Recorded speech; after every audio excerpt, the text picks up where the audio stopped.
Petite méditation biblique.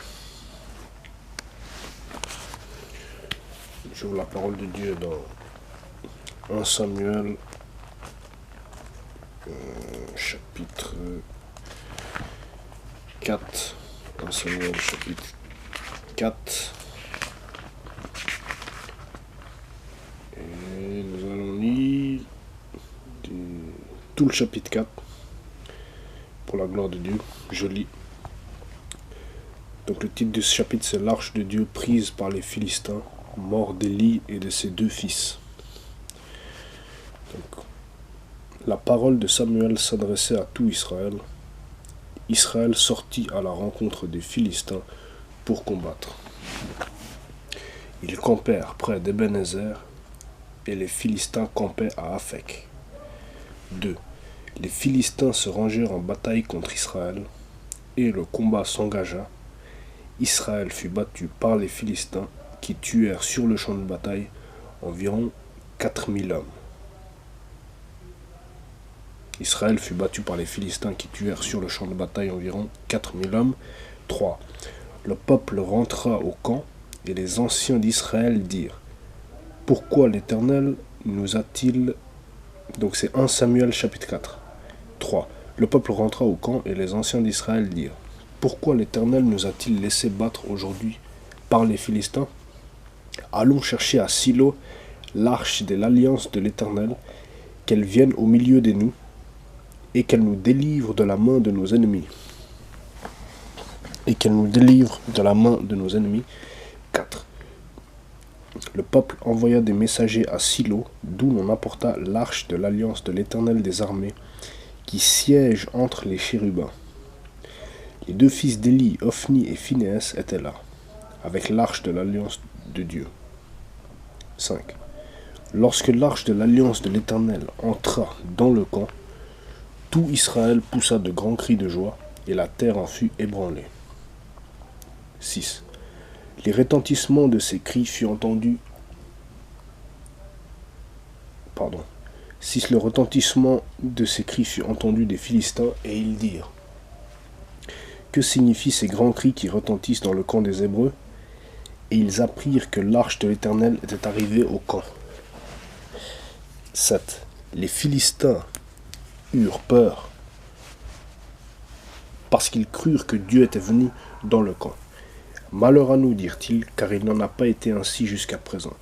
Malheur à nous, qui nous délivrera de la main de ces dieux puissants ? Ce sont ces dieux qui ont frappé les Égyptiens de toutes sortes de plaies dans le désert. 9. Fortifiez-vous et soyez des hommes, Philistins, de peur que vous ne soyez asservis aux Hébreux, comme ils vous ont été asservis. Soyez des hommes et combattez. 10. Les Philistins livrèrent bataille et Israël fut battu. Chacun s'enfuit dans sa tente. La défaite fut très grande et il tomba d'Israël 30 000 hommes de pied. Verset 11.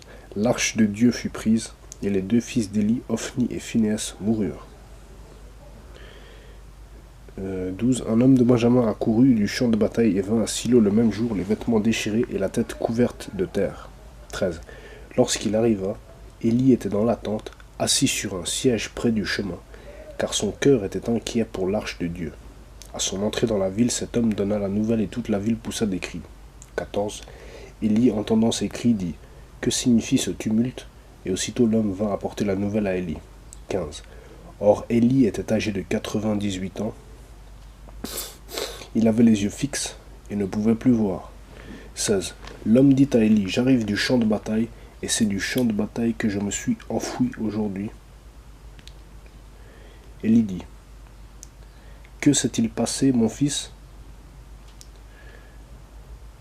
Celui qui apportait la nouvelle dit en réponse : Israël a fui devant les Philistins, et le peuple a éprouvé une grande défaite, et même tes 2 fils, Ophni et Phinéas, sont morts, et l'arche de Dieu a été prise.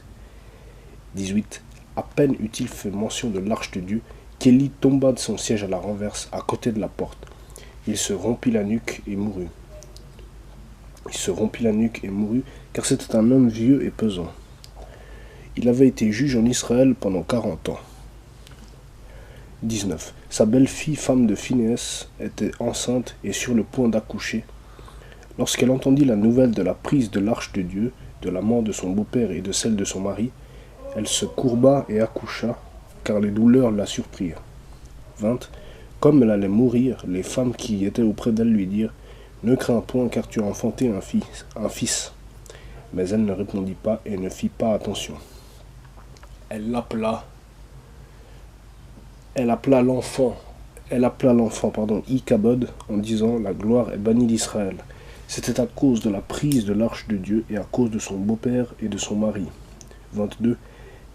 Elle dit la gloire est bannie d'Israël, car l'arche de Dieu est prise. Amen. Lisons encore Proverbe chapitre 3, le verset 3 et le verset 4. Je lis pour sa gloire. Que la bonté et la fidélité ne t'abandonnent pas. Lis-les à ton cou, écris-les sur la table de ton cœur. Tu acquerras ainsi de la grâce et une raison saine aux yeux de Dieu et des hommes. Amen. Peut-être on va lire encore Jean chapitre 13. Jean chapitre 13, le verset 34. Jean chapitre 13, le verset 34, je lis pour sa gloire. Je vous donne un commandement nouveau. Aimez-vous les uns les autres comme je vous ai aimé.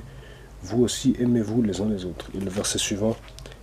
À ceci tous connaîtront que vous êtes mes disciples, si vous avez de l'amour les uns pour les autres. Amen. Donc voilà. J'espère que nous avons été bénis. Ciao.